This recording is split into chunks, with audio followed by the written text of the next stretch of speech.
Hey friends, it's Paul here once again and welcome back to the channel. Today we're going to be talking about some unconventional guitar techniques that will make your brain... Let's dive into it. Alright folks, so the first one on our list is a conventional technique in terms of tuning, but not a conventional technique in terms of what I've seen other people do out there. So for this, you will probably require a whammy bar to get the full effect of it, unless you're really good at detuning your headstock tuners and tuning them back up to pitch. But this is a harmonic pedal tone technique that I think has a lot of potential. And again, especially if you've got some kind of a bar. So here's the idea. You pick a harmonic. A harmonic is like a tonal center on the guitar, 7th fret, 5th fret, 12th fret. And I really like to use the G string for this because then you have a lot of low notes that you can move against that harmonic. So it creates a lot of rich dynamic contrast. That's the word that we're going to focus on with this technique. It's contrast. So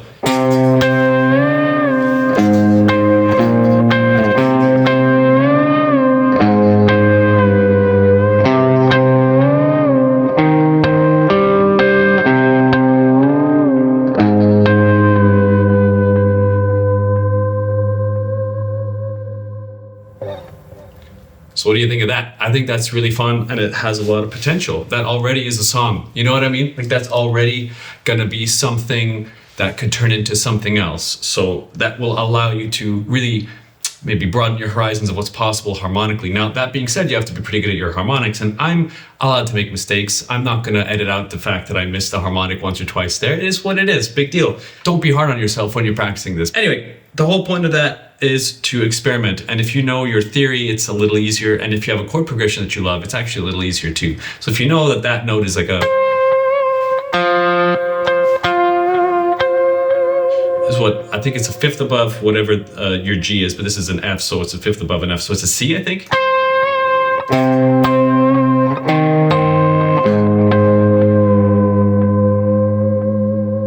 You have a lot of potential there. And I've dialed in a delayed kind of breakup clean from the Pliny X, and that's how I'm able to get that kind of sound. That's an unconventional technique, number one. Highly recommended that you check it out and use a different tonal center, man. Like do whatever you want. Do whatever you want. That's the whole thing.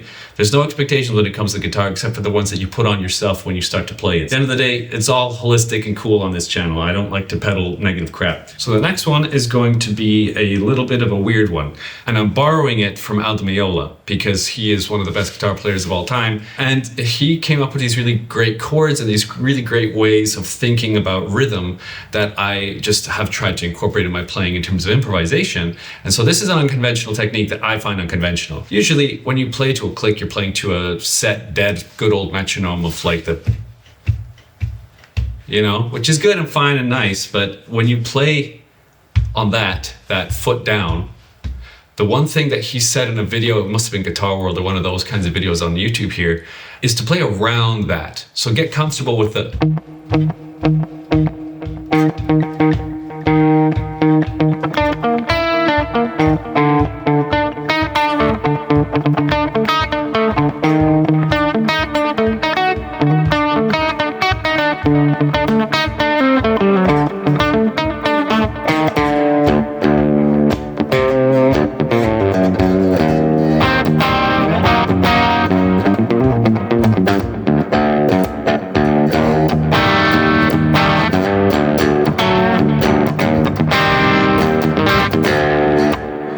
And the idea is that you develop a really great sense of rhythm with your foot so that you can play on it, with it, to it, and then around it. And I always thought that that shift of playing around the tempo was extremely groovy immediately. And I'm already coming up with ideas that would be like, yeah, I could probably turn that into some kind of proggy or jazz fusion-y thing immediately, right? Like that's the thing. And so that's your unconventional technique number two. Tap your foot and play around the tempo. Don't play with the foot. It's a very visceral experience and it really changes the way that you might play. And play something that you know. Play scales if that's what, you know, comes first.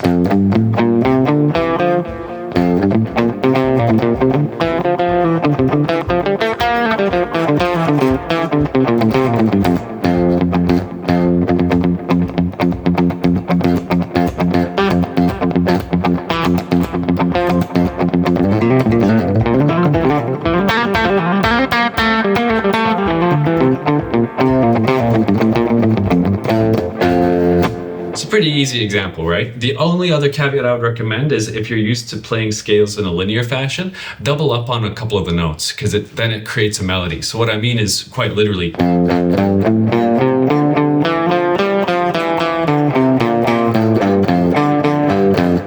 And then, of course, you're not playing so boringly staccato. You're actually playing around the tempo. Give it a shot. This is a really great one. It'll bring out some new stuff in your playing, guaranteed. All right, so tip number 3 is basically holding down your chord when you're doing a sweep arpeggio. And that is weird and it doesn't sound right. But if you use your picking hand to mute heavily, you are definitely investing in your future as a janitor.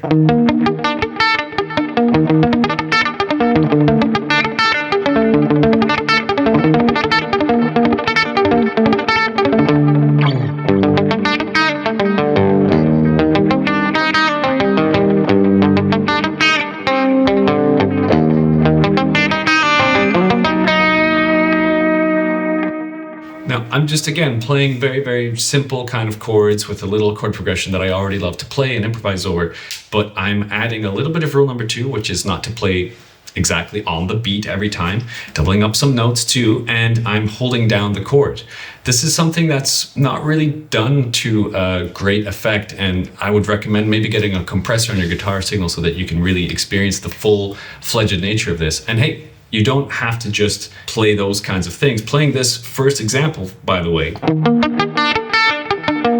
you might notice I'm moving my index finger from low to high so that I can cover all the notes that I need to cover. So there's some things that are unmoving in terms of the chord shape, but then a finger is going to be moving around a little bit. It would be really great to warm up, and probably like and subscribe to the YouTube video by this point, by the way, if you're still watching. And you don't always need to move your first finger. You can also move your ring finger from one string to another. You can move your middle finger, your pinky finger. And my other example to you is not just going from low to high, you can also change it up.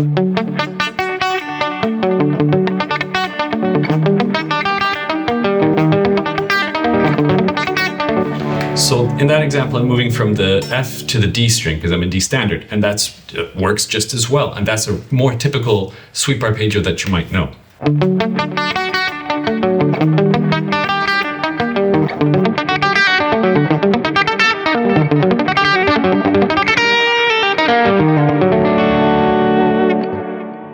Evie, everybody. Evie just showing up and being adorable. Yes, you. So that's unconventional guitar tip number 3. So tip number 4 is going to be something that maybe you do already as well. This is unconventional in the sense that I haven't heard anyone else really talk about it this way. When you are practicing a song or a lead or whatever, pretend that you are Guitar Pro itself, or the tabbing software that's repeating those notes back to you. Pretend like you are playing it perfectly and like a robot. Here's what I mean by that. Whenever you hear Guitar Pro playing along one of your own tabs or riffs, imagine as if it is a robot playing a guitar. What would that look like? I wonder what the hand positioning would be. Would it be over here? You know, no, especially if it's high notes. Because then you're going to make mistakes, right? Left, right, and center. You won't sound good and consistent. So, okay, so consistency is going to be really important for this robot guitar player.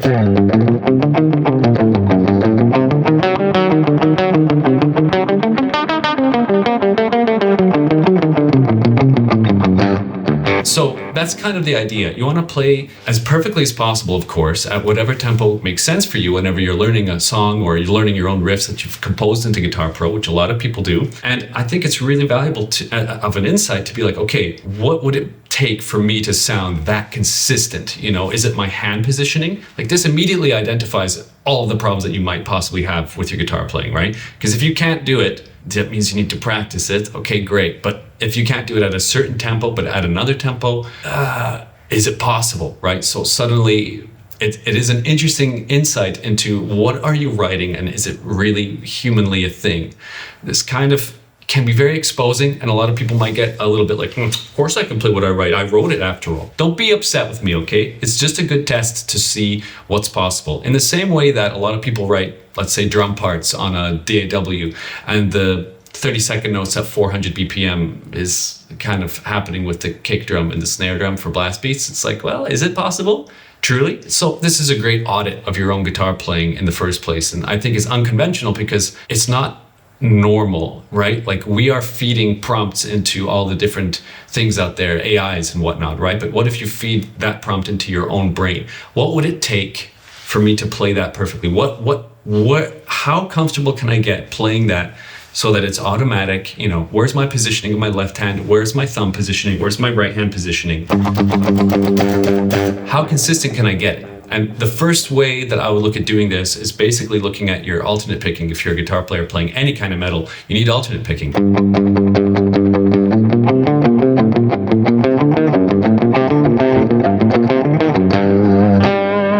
You're basically being a dynamic and technical compressor of your playing before it gets anywhere. It should be even before the cable. That's basically what I'm getting at. And that consistency being developed is actually the way that all of the super famous, awesome guitar virtuosos that exist sound. They're extremely consistent. Even if the music isn't blazingly fast all the time, well, they're super consistent and they are playing almost without mistakes. And that comes from the discipline of practice. And we all love and hate it, I think, as guitar players, because we just want to be able to play the thing, man. And I appreciate that, but there's no way around it. If you fall in love with practicing, you're going to be good to go. And this way, it's a holistic thing to be like, well, I'm not a robot, but damn, I can play consistently. And that's already going to challenge a lot of technical flaws you might have in your playing. Like, especially for me in my own playing, when it came to alternate picking, I actually, for the first 3 years of guitar playing, all right, I was an economy picker only because I thought it's the most efficient. This is the way it sounds. But it never had that consistency of attack. So when I was eventually realizing that I had no alternate picking to speak of, well, that's what I did. I started to practice my scales with alternate picking, and I really chased that demon a lot throughout the wilderness of guitar frets. So I really recommend taking it slow whenever you're practicing and forcing yourself to listen to your picking strokes with your right hand or with your picking hand and dive deeply into what is going on there. No one else can do this for you, really, at the end of the day. As a guitar teacher of over 10 years, I tried. But at the end of the day, unless you're right there and like looking at the physiology of the hand yourself, looking in a mirror, I call it mirror practice, you're not going to get that level of consistency. So challenge yourself this way. Play something that you already know. That's what I would say. And just don't pick it apart and feel like you're a bad guitar player. Pick it apart and remember that you are learning to play the guitar. Always. You're never not going to be learning to play the guitar. As soon as you pick it up, you're still learning. You're still finessing. You're still honing. It's kind of whether you like it or not. If you haven't played in 10 years or if you haven't played in 5 minutes, it doesn't matter. You're always going to be a learner. That's the best mindset to have whenever approaching this instrument, the best instrument ever. So I hope that you enjoyed this video. There's 4 unconventional guitar techniques and tips and tricks and things for you to dive into and to try out. Let me know in the comments what you think. Of course, as always, I'm always open to having a dialogue with people who comment, all right? So all the best to you and your guitar playing time, and I will catch you in the next video. Cheers.